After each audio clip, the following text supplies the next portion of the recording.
Welcome to this explainer, where we're completely bypassing those flashy, picture-perfect tourism ads to give you the realistic, data-driven blueprint of what it actually costs to raise a family in Dubai in 2026. Look, we see a lot of information out there about luxury living, but today we're zooming in on the actual numbers you need to know to uncover the true cost for families.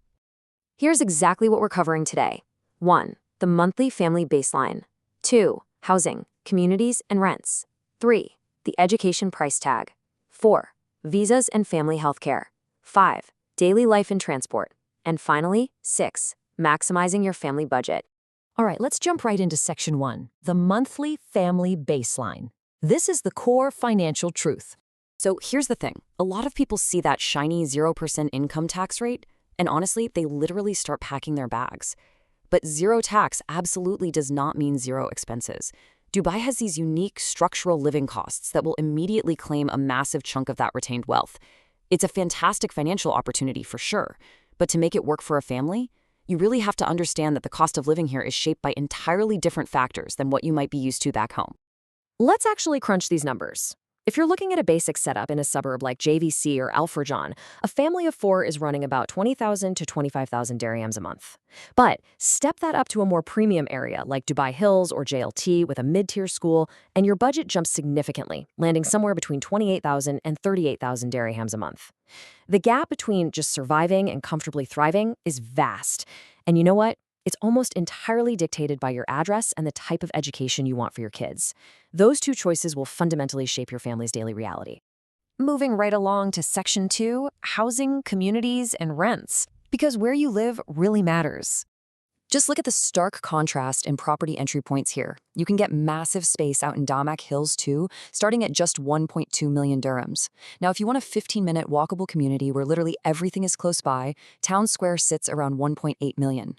Or you can pay a 2.8 million dirham premium for the established gold standard of Arabian ranches.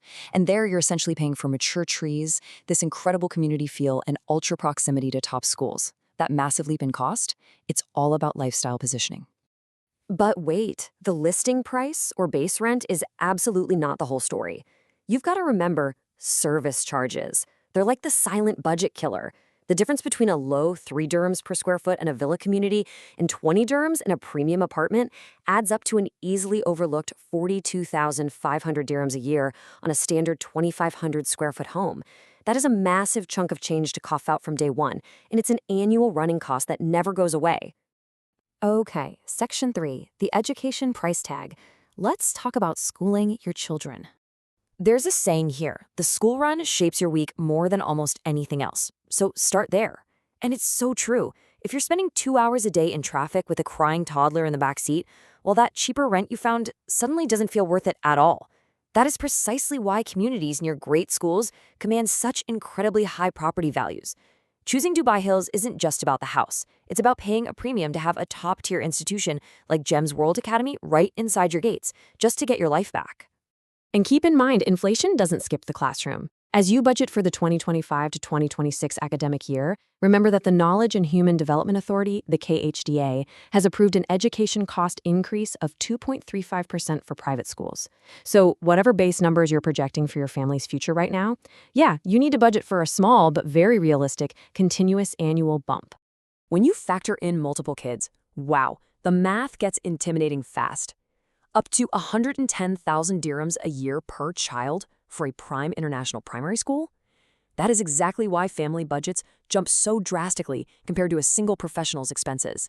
I mean, even sending your toddler to a nursery is going to cost you up to 5,000 dirhams every single month. It is, by far, one of the heaviest financial commitments you're going to make when deciding to raise your family here. All right, let's get into Section 4, visas and family healthcare, the hidden administrative costs. Please, whatever you do, don't fall for this number online. 4,000 dirhams is purely an eligibility threshold checked by immigration to simply sponsor your spouse. It is nowhere near enough to actually support a family in this city.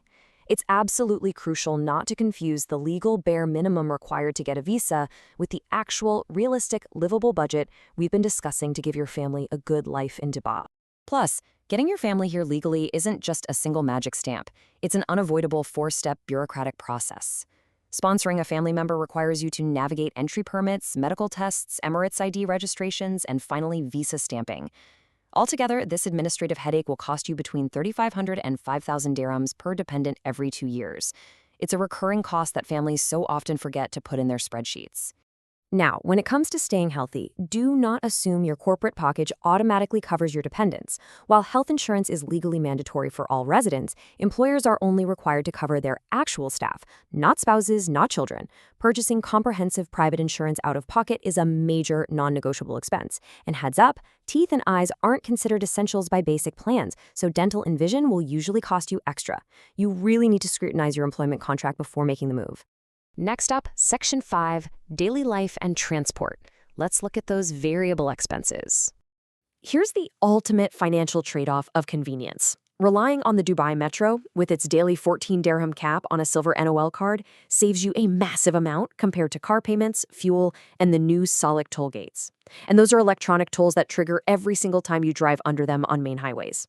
Living near a metro station lets you get around for about 350 to 420 dirhams a month. But by a car, you're immediately looking at 1,200 to 2,000 dirhams a month just to keep it on the road. Now let's talk about the bills. Because your air conditioning is going to be running almost year-round to survive the summer heat, your DEWA bill, that's the Dubai Electricity and Water Authority, will easily consume up to 1,500 dirhams every single month for a standard family home. Add in the cost of feeding a family, with groceries running up to 5,000 dirhams, plus fiber internet, and you can see how quickly the mundane daily cost of living stacks up against that tax-free salary. Finally, Section 6, maximizing your family budget. How to actually go about lowering these costs. The good news? You have immediate levers you can pull to take control. You can mix your grocery shopping at places like Viva or Nesto instead of premium expat chains to easily cut costs by 20 to 30%. You can fiercely negotiate your rent into 3 or 4 separate checks to manage your cash flow. I can't stress enough the immense psychological relief of not being wiped out by one massive 150,000 dirham upfront payment on day one. You can even consider living in a neighboring emirate like Sharjah and commuting in, which so many families do to drastically reduce their housing bracket. The true cost of Dubai is in the choices you make every single day.